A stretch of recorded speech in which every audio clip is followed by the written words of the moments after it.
تحفے کے طور پر 5 نمازیں دی گئیں۔ ان 5 نمازوں کی فرضیت سے پہلے مسلمانوں پر صحابہ کرام رضوان اللہ تعالی اجمعین 2 نمازیں پڑھا کرتے تھے، صبح و شام کی نمازیں فرض تھیں۔ 5 نمازیں تو فرض ہوئیں تخفیف کے طور پر، ابتداءً ملی تھی 50 نمازیں۔ موسیٰ علیہ السلام کے درخواست کرنے پر نبی کریم صلی اللہ علیہ وسلم نے بارگاہ الہی میں دعا کی، یا اللہ تخفیف کر دیجئے۔ اللہ تبارک و تعالی نے 50 سے 5 نمازیں نبی کریم صلی اللہ علیہ وسلم کو عطا فرمائیں، لیکن دل کے اندر خیال تھا، دل کے اندر یہ حسرت تھی کہ کاش کہ اگر میری امت پر 50 نمازیں ہوتی تو میری امت زیادہ نمازیں پڑھ کے اللہ تبارک و تعالیٰ کا زیادہ قرب حاصل کر لیتی اور جنت میں اعلیٰ مقام حاصل کر لیتی۔ اللہ تبارک و تعالیٰ نے جب اپنے محبوب صلی اللہ علیہ وسلم کو پریشان دیکھا تو تسلی دی کہ اے محبوب، پریشان ہونے کی ضرورت نہیں ہے، آپ کی امت پڑھے گی تو 5 نمازیں پر میں ثواب 50 نمازوں کا دوں گا۔ اور یہی اصول اور یہی قاعدہ، یہی ضابطہ اللہ نے قرآن پاک میں بھی بیان کیا، من جاء بالحسنۃ فلہ 10 امثالھا، ایک نیکی کرو اللہ ایک کے بدلے میں 10 نیکیوں کا ثواب عطا فرمائیں گے۔ 5 نمازیں ہیں، 5 کو 10 پہ ضرب دو تو کتنی نمازوں کا ثواب ملتا ہے؟ 50 کا۔ یہی ضابطہ قرآن پاک میں ہے۔ نبی کریم صلی اللہ علیہ وسلم نے ارشاد فرمایا، جو رمضان المبارک کے 30 روزے رکھے اور شوال کے بھی 6 روزے ساتھ میں ملائے تو اللہ تعالیٰ پورے سال روزے رکھنے کا ثواب عطا فرماتے ہیں۔ تو رمضان المبارک کے 30 روزے، شوال کے 6 روزے، ٹوٹل کتنے ہو گئے؟ 36 روزے۔ 36 کو ضرب دو 10 پر، 36 کو ضرب دو 10 پر تو کتنے بنتے ہیں؟ 360۔ اور سال کے کتنے دن ہیں؟ 360۔ تو ایک نیکی کا ثواب کتنا ہو گیا؟ 10 کے برابر۔ تو یہی ضابطہ اور اصول ہے، من جاء بالحسنۃ فلہ 10 امثالھا۔ تو نبی کریم صلی اللہ علیہ وسلم، یہ تو 10ویں سال کا واقعہ ہے معراج کا، اور پھر نمازوں کا ملنا، نمازوں کی فرضیت، باقی جتنے بھی عبادات ہیں، احکامات ہیں، سب جبرائیل امین کے ذریعے سے اللہ تعالیٰ نے زمین پر عطا فرمائے۔ لیکن ایک واحد نماز ایسا تحفہ ہے جس کے لیے آپ کو اللہ تبارک و تعالیٰ نے اپنے پاس بلایا، جنت کی سیر کرائی، آسمانوں کی سیر کرائی، اور آپ کو تحفے کے طور پر نماز عطا فرمائی۔ باقی ساری عبادات فرشی ہیں، نماز ایک عرشی تحفہ ہے۔ نبوت کا 11واں سال، کفار نے دیکھا کہ حج کے موقع پر بڑے بڑے ہجوم آتے ہیں، دور دراز سے لوگ آتے ہیں کہ کہیں نبی کریم صلی اللہ علیہ وسلم کی تبلیغ سے وہ لوگ متاثر نہ ہو جائیں۔ تو وہ کیا کرتے؟ جا کے خیموں میں جا کر، ان ہجوم کے پاس جا کر، ان قافلے والوں کے پاس جا کر وہ انہیں تاکید کر جاتے کہ بھی خیال کرنا، ہمارے علاقے میں، ہمارے مکہ میں الیاذ باللہ ایک جادوگر ہے، ساحر ہے، مجنون ہے، اس کی باتوں سے ذرا بچ کے رہنا۔ یعنی وہ خود نبی کریم صلی اللہ علیہ وسلم کا تعارف کرا رہے تھے، اور نبی کریم صلی اللہ علیہ وسلم بھی حج کے موقع پر مختلف دور دراز علاقوں سے آئے ہوئے افراد کو تبلیغ کی دعوت دیتے تھے خیموں میں جا کر۔ اسی عادت کے پیش نظر نبوت کا 11واں سال تھا، نبی کریم صلی اللہ علیہ وسلم مدینہ منورہ سے آئے ہوئے لوگوں کے خیمے کی طرف گئے، کہا اجازت ہے؟ انہوں نے کہا اجازت۔ خزرج کے لوگ تھے، 6 افراد تھے، نیک روحیں تھیں، خوش بخت لوگ تھے۔ نبی کریم صلی اللہ علیہ وسلم نے فرمایا کہ میں آپ سے کچھ بات کر سکتا ہوں، آپ بیٹھنے کی اجازت ہے؟ انہوں نے اجازت دے دی، بات کرنے کی اجازت دے دی۔ تعارف ہوا، تعارف کے بعد نبی کریم صلی اللہ علیہ وسلم نے اپنا مشن سامنے رکھا، اسلام کی دعوت احسن طریقے کے ساتھ آپ نے پیش کی۔ انہوں نے اسلام قبول کر لیا اتفاق رائے سے، 6 کے 6 نے۔ اب وہ 6 کے 6 گئے، اگلے سال دوبارہ جب آئے تو وہ 12 تھے۔ اب عقبہ میں پھر انہوں نے 12 نے بیعت لی اور 12 کے 12 مسلمان ہوئے۔ اب پھر نبوت کا 13واں سال اور مکی زندگی کا آخری سال۔ اب اللہ تبارک و تعالی نبی کریم صلی اللہ علیہ وسلم کا مدینہ منورہ میں جانے کا راستہ ہموار کر رہے ہیں۔ تقدیر اب نبی کریم صلی اللہ علیہ وسلم کو مدینہ منورہ لے جانے کے لیے آقا کا راستہ ہموار کر رہی ہے۔ اب مدینہ میں آپ کا تعارف ہو رہا ہے، پہلے 6 تھے، پھر 12 تھے، پھر اسلام سکھانے کے لیے مصعب بن عمیر رضی اللہ عنہ کو نبی کریم صلی اللہ علیہ وسلم نے بھی ساتھ دے دیا، اور اسی طرح حضرت عبداللہ ابن ام مکتوم رضی اللہ عنہ کو بھی ساتھ میں بھیج دیا۔ اب اسلام کی دعوت مدینہ منورہ میں چلی، نبی کریم صلی اللہ علیہ وسلم کا تعارف مدینہ منورہ میں ہوا، تو مدینہ کی گلی گلی میں اسلام کی دعوت، مدینہ کے ہر محلے میں اسلام کی دعوت۔ اب جب نبوت کا 13واں سال تھا، مکی زندگی کا آخری سال تھا، نبی کریم صلی اللہ علیہ وسلم جب بیعت عقبہ ثانیہ تو ان کا یہ واقعہ پیش آیا، دن کو مل نہیں سکتے تھے، رات کو ملتے تھے۔ نبی کریم صلی اللہ علیہ وسلم اس وقت تقریباً 80-85 افراد پر مشتمل، اللہ کا بیشی معاف فرمائے، اتنے افراد تھے جو کہ مدینہ منورہ سے نبی کریم صلی اللہ علیہ وسلم کے لیے آئے ہوئے تھے، اور انہوں نے سب نے اسلام قبول کیا، اور سب نے نبی کریم صلی اللہ علیہ وسلم کو دعوت دی کہ مکہ والے آپ پر ظلم و ستم کرتے ہیں، اے محبوب آپ ہمارے ہاں تشریف لے آئیے، ہم آپ کا استقبال کریں گے، آپ ہمارے پاس رہیے۔ تو آپ صلی اللہ علیہ وسلم کے ساتھ جب یہ بات کر رہے تھے اور حضور کو مدینہ منورہ کی دعوت دے رہے تھے، تو حضور صلی اللہ علیہ وسلم کے چچا جان حضرت عباس رضی اللہ عنہ اس وقت اگرچہ مسلمان نہیں ہوئے تھے، لیکن بھتیجے کی حفاظت کرنا اپنا فرض سمجھتے تھے۔ انہوں نے کہا کہ بھی تم میرے بھتیجے کو مدینہ منورہ آنے کی تو دعوت دے رہے ہو، تم میرے بھتیجے کی حفاظت بھی کرو گے یا نہیں کرو گے؟ میرے بھتیجے کے تو دشمن بڑے ہیں، میرے بھتیجے کے دشمن بڑے ہیں، تم اپنے پاس تو بلا رہے ہو، کیا تم حفاظت بھی کر سکتے ہو؟ تو انصار نے جواب دیا کہ ہم تلواروں کے سائے میں بڑے ہوئے ہیں، تلواروں کے سائے میں پلے ہیں، یعنی ہم اپنی حفاظت بھی کرنا جانتے ہیں اور محمد الرسول اللہ صلی اللہ علیہ وسلم کی بھی حفاظت کرنا جانتے ہیں، آپ ہمارے اوپر اعتماد کیجئے۔ اتنے میں انصار نے ایک اور سوال کیا، انصار کی طرف سے سوال آیا کہ اے اللہ کے محبوب، ابھی تو آپ مظلوم ہیں، مکہ والے آپ پر ظلم و ستم ڈھا رہے ہیں، آپ پر، آپ کے چاہنے والوں پر، آپ کے ماننے والوں پر، آپ ہمارے ہاں آ کر جب آپ کو تقویت مل جائے، اقتدار مل جائے، غلبہ مل جائے، اسلام کے دروازے فتوحات کے لیے کھل جائیں، تو کیا آپ ہمیں چھوڑ کر دوبارہ مکہ آ جائیں گے؟ جب آپ کو اقتدار مل گیا، آپ کو قوت مل گئی، فتوحات کے دروازے کھلنے لگ گئے، آپ ہمیں کہیں چھوڑ تو نہیں دو گے؟ یہ انہوں نے اپنا خدشہ نبی کریم صلی اللہ علیہ وسلم کے سامنے پیش کیا۔ نبی کریم صلی اللہ علیہ وسلم نے فرمایا نہیں، آج کے بعد میرا خون تمہارا خون، آج کے بعد میں تمہارا اور تم میرے، جس سے تمہاری جنگ اس سے میری جنگ، جس سے تمہاری صلح اس سے میری صلح۔ اور نبی کریم صلی اللہ علیہ وسلم نے جب یہ جواب دیا، انصار میں جوش ابھرا، جوش کی وجہ سے نعرہ تکبیر کی آوازیں بلند ہونے لگی۔ اتنے میں حضرت عباس رضی اللہ عنہ نے فرمایا ذرا آہستہ، کفار کے جاسوس دائیں بائیں گھوم رہے ہیں۔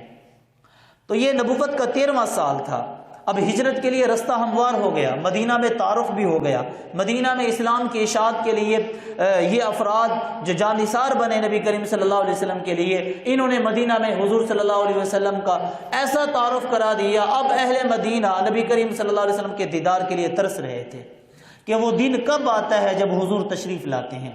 اب اگر انتظار تھا تو صرف اور صرف اللہ کے حکم کا انتظار تھا، کیونکہ نبی بغیر اللہ کے حکم کے کوئی قدم نہیں اٹھاتے۔ اللہ کی طرف سے ہجرت کا حکم ملا، نبی کریم صلی اللہ علیہ وسلم نے صحابہ کو اشارہ دے دیا، صحابہ وقتاً فوقتاً ہجرت کرنے لگے۔ کفار مکہ نے ان کا راستہ روکنے کی کوشش کرتے، کسی کا مال چھین لیتے، کسی کا کوئی فرد چھین لیتے۔ حضرت صہیب رومی رضی اللہ عنہ کا مال چھین لیا، یہ جانے لگے، کفار نے روکا، کہا نہیں جانے دیں گے۔ انہوں نے کہا چلو سودا کرتے ہیں، میرا مال سارا لے لو، مجھے جانے دو۔ انہوں نے کہا ٹھیک ہے، منظور ہے۔ ساری کمائی، سارا مال، ساری دھن دولت ان پر نچھاور کر کے، ان کو دے کر، خود اسلام کے لیے نبی کریم صلی اللہ علیہ وسلم کی دعوت پر، اسلام کی دعوت پر مکہ چھوڑ کر مدینہ منورہ چلے ہیں۔ جب یہ بات بتائی نبی کریم صلی اللہ علیہ وسلم کو، تو نبی کریم صلی اللہ علیہ وسلم نے فرمایا صہیب رضی اللہ عنہ نے بہت ہی عمدہ تجارت کی ہے، نفع والی تجارت کی ہے۔ اس انداز سے وہ جیسے جس صحابی کو داؤ لگتا، جس کا داؤ لگتا، وہ وقتاً فوقتاً مکہ چھوڑ کر اللہ کے حکم پر ہجرت کرتے چلے گئے اور مدینہ منورہ ڈیرے لگاتے گئے۔ اب نبی کریم صلی اللہ علیہ وسلم کو بھی ہجرت ملا، ساتھ میں حضرت ابو بکر صدیق رضی اللہ عنہ کو ساتھ لے جانے کا حکم ملا۔ تو نبی کریم صلی اللہ علیہ وسلم اور حضرت ابو بکر صدیق رضی اللہ عنہ یہاں سے نکلتے ہیں سفر ہجرت کے لیے۔ اس سے پہلے یہ وہ موقع تھا کہ جب کفار مکہ نے دیکھا کہ اسلام کی دعوت اب شب و روز پھیل رہی ہے، پانی سر سے اوپر ہو گیا ہے۔ انہوں نے بھی دارالندوہ میں میٹنگ بلا لی کہ بھی اب اس کا کچھ نہ کچھ کیا جائے، الیاذ باللہ، لیثبتوک او یقتلوک او یخرجوک، یا جلا وطن کر دیا جائے، یا قید کر لیا جائے، ہاں، یا الیاذ باللہ قتل کر دیا جائے۔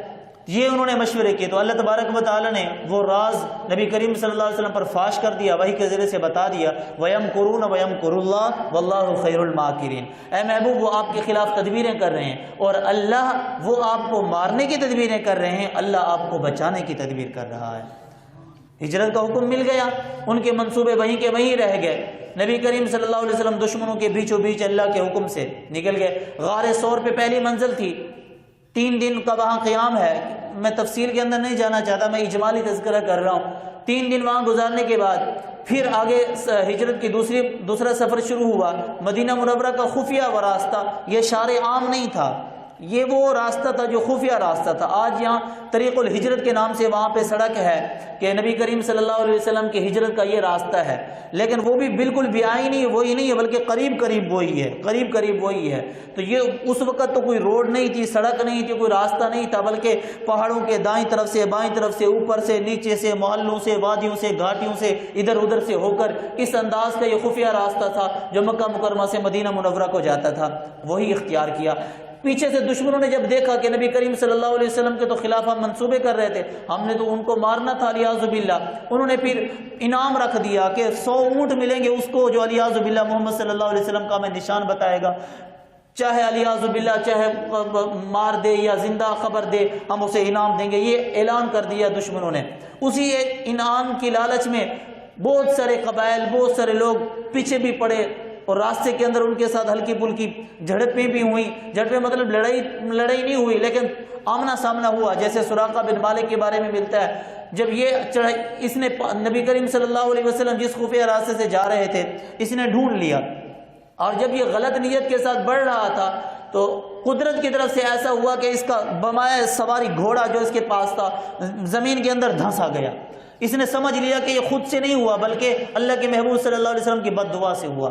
چیخا چلایا، کہا میں آپ کی بد دعا کی وجہ سے یہ میرے ساتھ ہو رہا ہے، آپ مجھے امان دے دیں، میں آپ پر حملہ نہیں کروں گا، میں واپس چلا جاؤں گا۔ نبی کریم صلی اللہ علیہ وسلم نے دعا کی، گھوڑا نکل گیا زمین سے، یہ بچ گیا، تھوڑے قدم پیچھے مڑا، پھر واپس حملے کی نیت سے پھر آیا دوسری دفعہ، پھر گھوڑا سمیت یہ زمین کے اندر دھنسا جا رہا تھا۔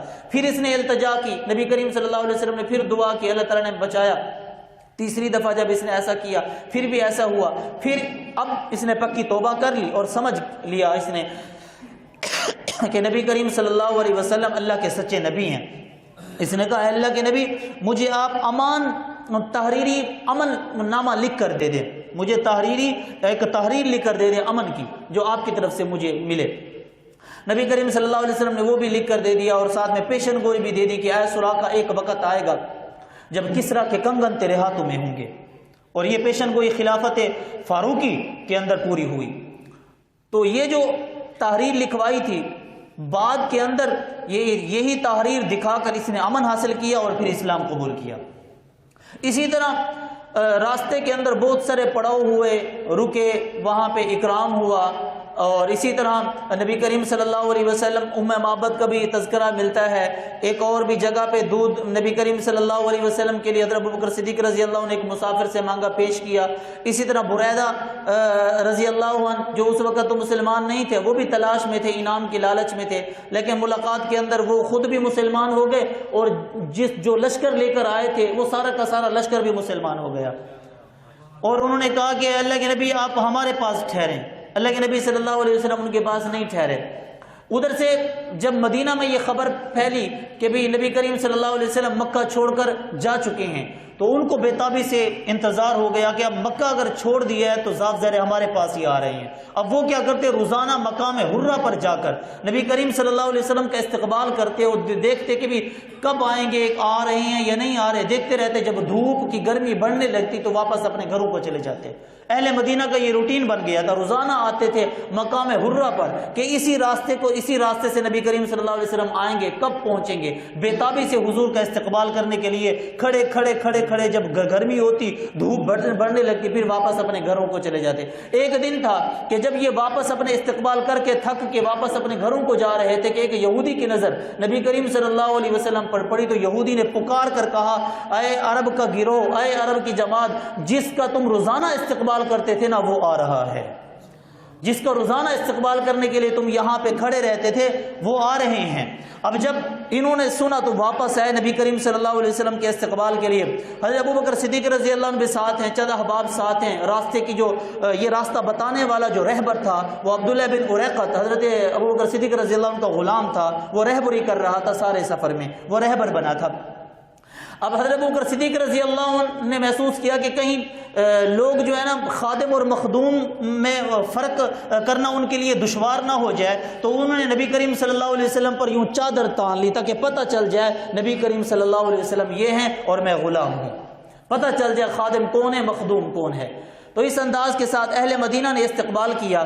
نبی کریم صلی اللہ علیہ وسلم وہاں جو مدینہ منورہ میں جہاں پہ پہلی جگہ پہ آپ ٹھہرے قباء میں، تو میزبان کا نام تھا حضرت کلثوم بن ہدم رضی اللہ عنہ۔ ان کے گھر میں نبی کریم صلی اللہ علیہ وسلم ٹھہرے، 4 دن، ایک قول کے مطابق 14 دن۔ یہاں مسجد قباء تعمیر ہوئی جس کا ذکر قرآن پاک میں ہے، لمسجد اسس علی التقوی من اول یوم احق ان تقوم فیہ۔ نبی کریم صلی اللہ علیہ وسلم نے اس کی پہلی اینٹ رکھی، بنیاد رکھی، اور مزدوروں کی طرح نبی کریم صلی اللہ علیہ وسلم نے مسجد قباء کی تعمیر میں حصہ لیا۔ اور یہاں پہ اور آپ صلی اللہ علیہ وسلم رہتے تھے حضرت کلثوم بن ہدم رضی اللہ عنہ کے گھر قباء میں۔ یہ مدینہ کے بالائی آبادی تھی اور مدینہ سے 3 میل کے فاصلے پر یہ علاقہ آتا ہے۔ نبی کریم صلی اللہ علیہ وسلم یہاں پہلے رکے حضرت کلثوم بن ہدم کے گھر، اور مہمانوں کو جو ملنے کے لیے گھر تھا وہ تھا سعد بن خیثمہ رضی اللہ عنہ کا گھر تھا۔ یہ یوں سمجھ لیں یہ بیٹھک تھی، سعد بن خیثمہ رضی اللہ عنہ کا جو گھر تھا یہ بطور بیٹھک کے یوز ہوتا تھا۔ اس میں مہمان آتے تھے، نبی کریم صلی اللہ علیہ وسلم کو ملتے تھے، حضور صلی اللہ علیہ وسلم ان کو اسلام کی دعوت دیتے تھے۔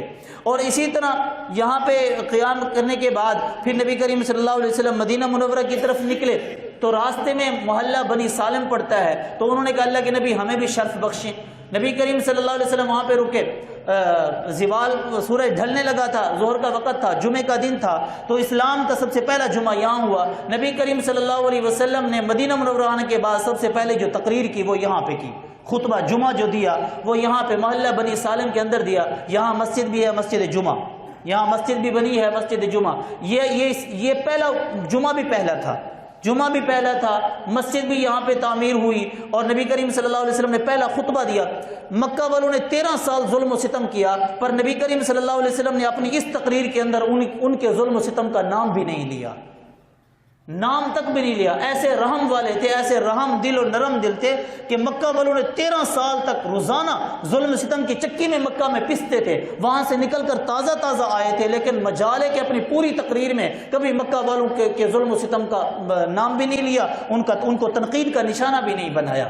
ایسے رحیم، ایسے شفیق نبی تھے اللہ کے نبی صلی اللہ علیہ وسلم۔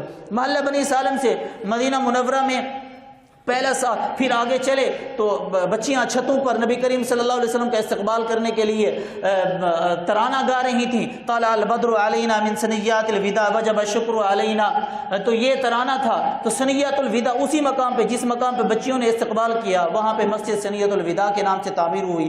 اور پھر اسی طرح مسجد مدینہ منورہ میں پہنچے۔ اب نبی کریم صلی اللہ علیہ وسلم جیسے ہی مدینہ منورہ میں پہنچے، ہر صحابی کی یہ خواہش تھی کہ نبی کریم صلی اللہ علیہ وسلم میرے گھر میں آئیں اور میں حضور کی مہمان نوازی کروں، میں حضور کا استقبال کروں۔ نبی کریم صلی اللہ علیہ وسلم نے اپنی اونٹنی کی مہار کو چھوڑ دیا اور کہا یہ اللہ کے حکم پر معمور ہے، اللہ جہاں اس کو اونٹنی کو حکم دیں گے، جس کے گھر کے آگے یہ بیٹھے گی میں اسی کے گھر میں جاؤں گا، اسی کے گھر میں رہوں گا۔ تو اونٹنی جس صحابی کے گھر کے دروازے سے گزرتی چلی جاتی اس صحابی کی چیخیں نکل جاتی، ہائے میں محروم ہو گیا مہمان نوازی سے، ہے میں محروم ہو گیا، مجھے موقع نہ ملا، مجھے شرف نہ بخشا۔ بالآخر وہ اونٹنی جو اللہ کے حکم پر معمور تھی وہ سیدھا آ کے حضرت ابو ایوب انصاری رضی اللہ عنہ کے مکان کے باہر کھڑی، اور ابو ایوب